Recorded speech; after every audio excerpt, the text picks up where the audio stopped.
আসসালামু আলাইকুম সবাইকে।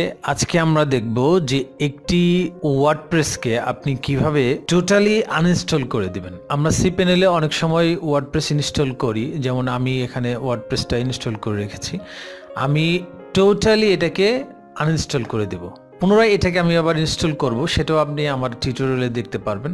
তো অনেক সময় আমাদের অনেক ক্ষেত্রেই ভুল হয় যে থিম ইনস্টল করতে গেলে অনেক প্রবলেম হয়, যেটা আবার করতে হয়, ওই প্রবলেমগুলো থেকে যায়, ডাটাগুলো থেকে যায়, যে কারণে অনেক সময় প্রয়োজন হয় যে আমাদের ওয়ার্ডপ্রেসটা যে আমরা ইনস্টল করেছি সেটা টোটালি আপনার আনইনস্টল করে দেব। তো সেটা কিভাবে করব সেটাই আজকে আমরা এই টিউটোরিয়ালে দেখব।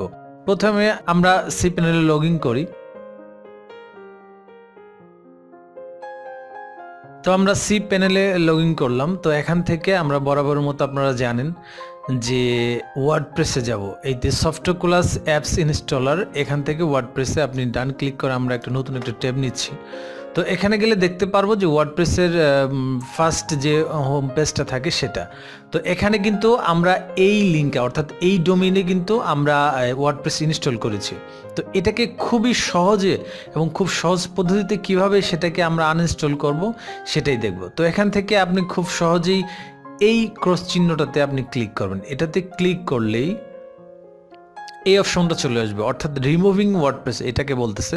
তো এখান থেকে রিমুভ ইনস্টলেশন এটাতে যদি আমরা ক্লিক করি, পুরো এই যে আমরা এটা যে ইনস্টল করেছি এটা কিন্তু চলে যাবে। আমরা এখনই দেখব। আমরা এটাতে ক্লিক করছি, রিমুভ ইনস্টলেশন, জাস্ট ওকে দিয়ে দিচ্ছি। রিমুভিং ওয়ার্ডপ্রেস, এটা চেকিং দ্য সাবমিটেড ডাটা, এখন কিন্তু রিমুভ হচ্ছে। এই যে আপনার কিন্তু টোটালি এটা রিমুভ হয়ে গেছে। আমরা